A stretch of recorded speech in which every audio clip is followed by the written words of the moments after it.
what does deep forest usually mean? Chaos. And the biggest problem here is usually the hairpin, especially when you carry too much speed into it. And that's usually where everything goes wrong. But despite all of that, I finally got a race where it was actually quite decent. And I'll admit it, positioning through those hairpins isn't the easiest thing in the world. And it definitely caused a few issues during this run. Still, I would say that it was actually one of my best races of the week. It wasn't perfect, but overall, it was actually a good one. Okay, I mean, not bad. P6, not a bad starting position. Let's see how this is going to go. But all in all, I would really like to try and go for the top 3. I know that's not easy here.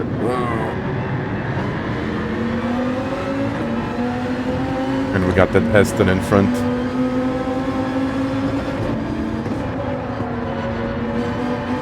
Stay in the slip, don't lose them. I think that's the most important part here. I already made a few mistakes that I didn't want to make.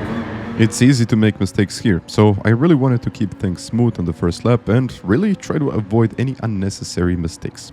The main priority here was staying consistent, so I just focused on holding the slipstream as much as possible.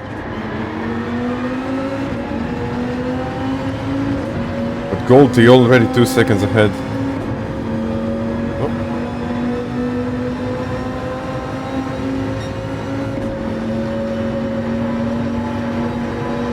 You know what?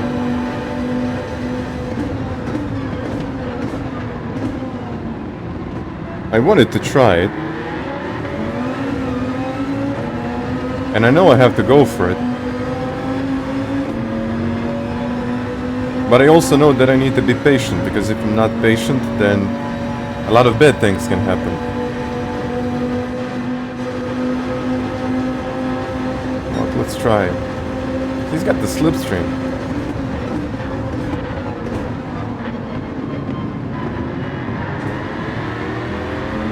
Yeah, I literally need to wait until he makes a mistake.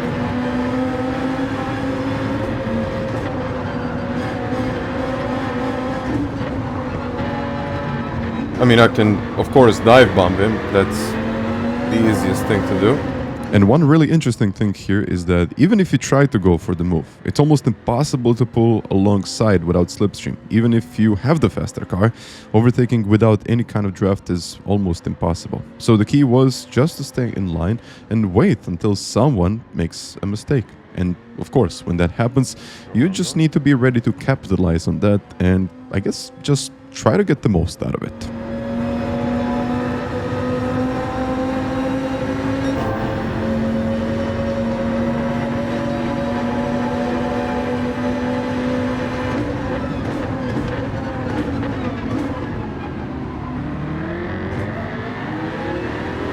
As I said before, I can just wait until he makes a mistake.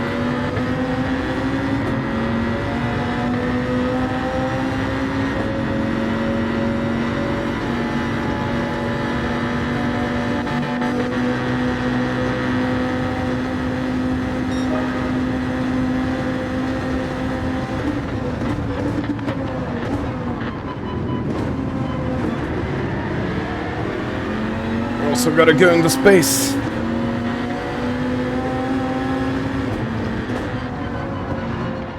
And I do have to say it, he made a really solid defensive move. He went slightly wider than usual and really committed to it. That kind of move is quite rare here, but the outside line actually works well. But when you see it, it actually looks pretty impressive. Still, as it's often the case here on this track and in most of the races that I've done here, things can kind of change in a split second. The biggest issue here is the hairpin right before the start-finish straight, and I guess if you've done this race, you know what I mean. Unfortunately, it's almost impossible to predict when something is going to happen there and when exactly someone is literally going to stop in front of you.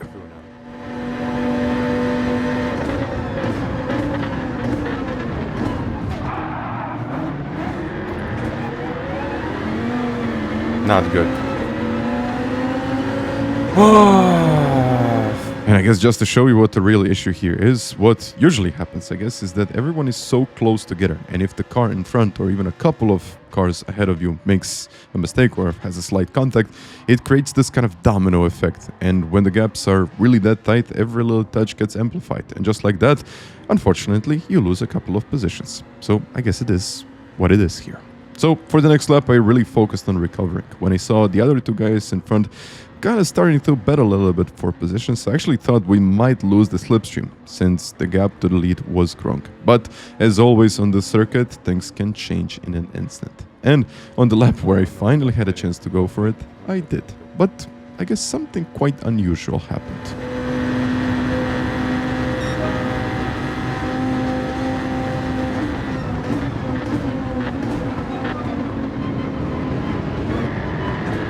Wow, what a defensive move. Well done. Well done. Yeah, that was really smooth, I gotta say.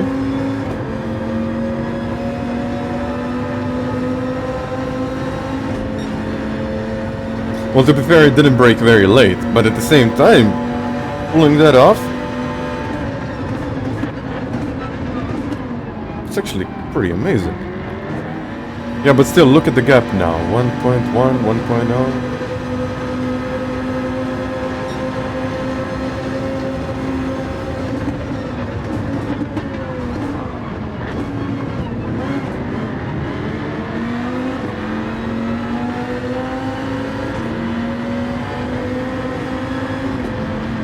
Got it finally.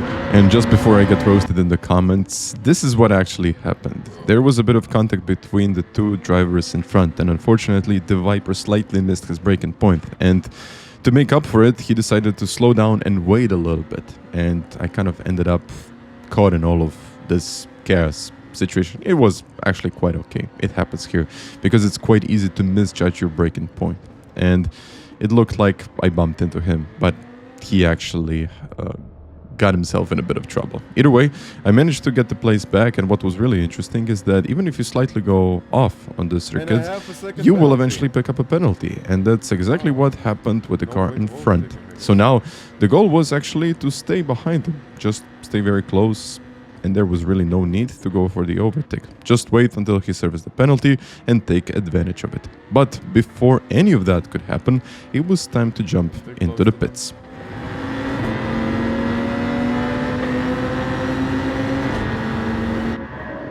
Okay, mediums do not refuel. Let's see where I will get out.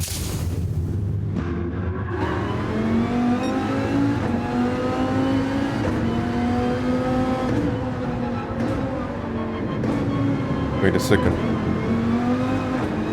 Halster is on all tires. Wow. And just to explain a little bit more, Golty decided to change his tires during the stop, but Halster didn't, which gave him a couple of seconds of advantage through the pits. That meant now we had a gap to close, and if we could just bring the gap a little bit down, we would be in a seriously strong position. The plan was just to try and work together with Golty in this situation. Just try to push and eventually close the gap to the leaders, which is usually the point in this race. So I knew that if we started working together, there was actually a real chance we would catch them. So over the next lap and a half, I really tried to stay as focused as possible on staying in the slipstream. And when the timing was right, just go for that little bump draft to help each other and gain momentum and eventually close the gap to the leading two. And well, now that's the strategy.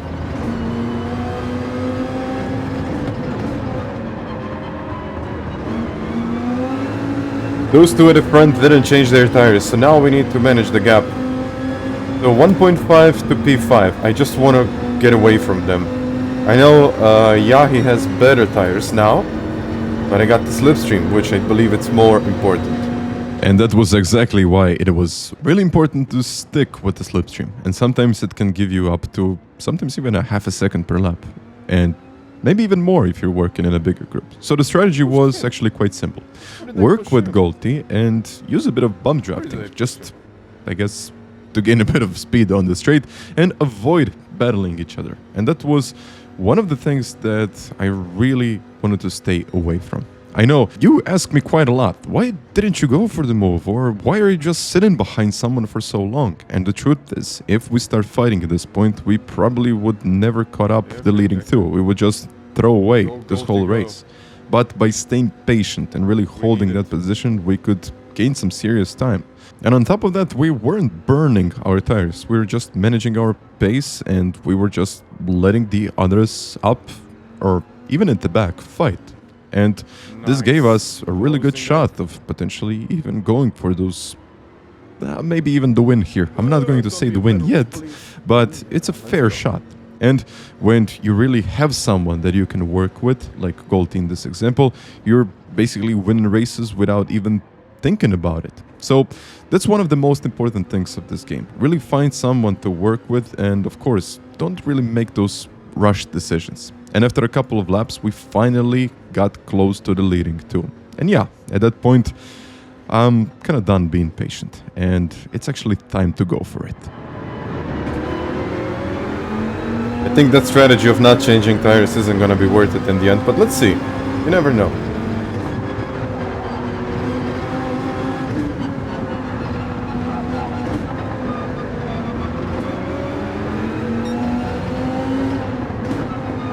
Oh yeah, they're going very, very wide.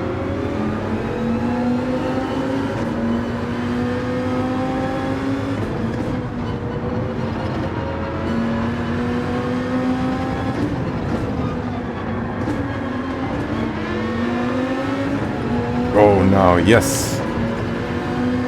Let's chase them. Let's chase them now.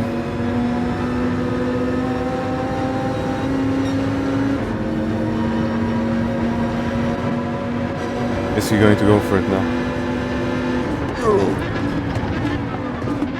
Not really. Whoa.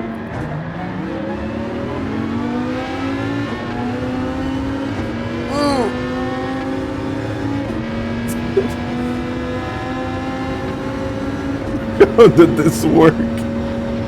How did this work?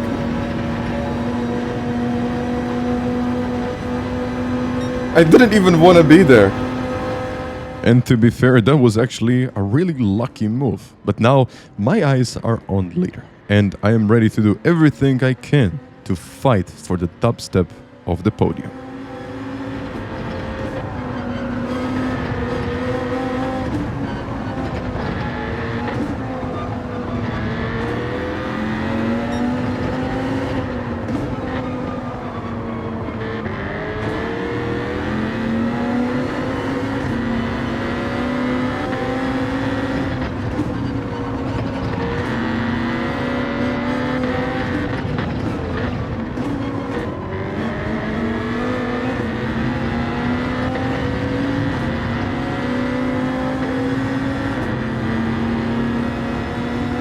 I think the Viper has more straight line speed.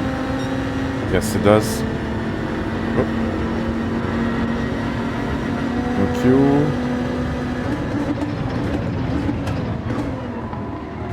Oh!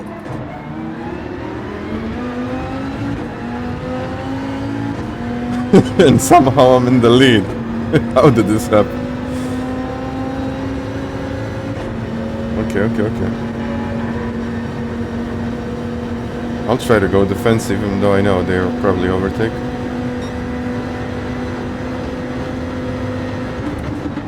Whoa. No. No.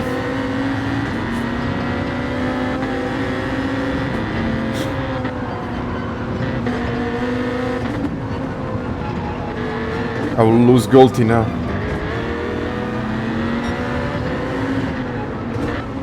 Oh man. Sorry, but different tires.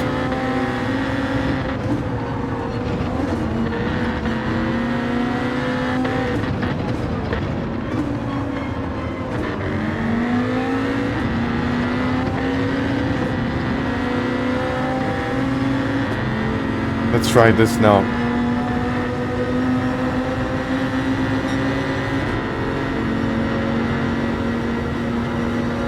Golty's got it.